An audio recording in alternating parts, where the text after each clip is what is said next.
আসসালামু আলাইকুম, কি অবস্থা সবার? তো আজকে আমি যাচ্ছি ছাদে ড্রাগন ফলের ডাল লাগাইতে। এত কদিন ভাবছি যে লাগাইবো বাট সময় হয়ে উঠতেছিল না। তাই আজকে সন্ধ্যার পর আম্মুকে বললাম যে চলো আমরা যেয়ে দুজনে সুন্দর করে ডালটা লাগাই দিয়ে আসি। তো ছুরি নিয়ে আর কি করা, ছাদে চলে যাচ্ছি। এখন বাজে সন্ধ্যা 7টা আর এখনই চলে গেছি ডাল লাগাইতে। আর সবাই দেখো আমার কাঠগোলাপ ডালে কি সুন্দর পাতা বার হয়ে গেছে। আর যেটা দেখে তো আমার খুব বেশি আনন্দ লাগতেছে।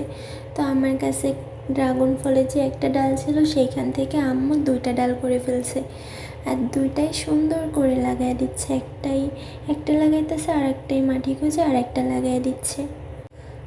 আগে এই ছাদের উপরে আমার অনেক ফুল গাছ ছিল, বাট সবগুলো নষ্ট হয়ে গেছে আর যত্নও করা হয় না, এরকমই পড়ে আছে। তো আজকে ভাবছি যে সব কিছু পরিষ্কার করে একটু সুন্দর করে লাগাইবো। আর আমি সব থেকে বেশি ভয় পাই পিঁপড়াকে। আর এই পিঁপড়া দেখে তো আমার শরীরের পুরো পশমে জেগে উঠছিল। তারপর আম্মু সুন্দর করে মাটি খুঁজে এর ভিতর ডালটা লাগাই দিছে। আকাশে আজকে মেঘ জমছে খুব, বিদ্যুৎও চমকাইতেছে।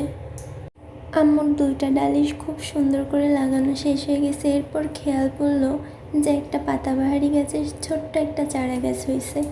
তো এটা শুধু আর নষ্ট কেন হবে।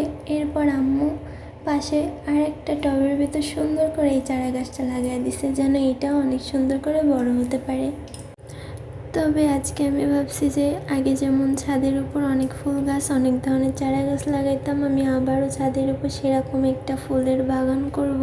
আজকের মতো আমার আর আমার আম্মুর ছাদের গাছ লাগানো শেষ। তো আজকের ভিডিওটা এই পর্যন্ত থাকবে। ভালো লাগলে লাইক কমেন্ট শেয়ার অবশ্যই করে দিবেন। আল্লাহ হাফেজ।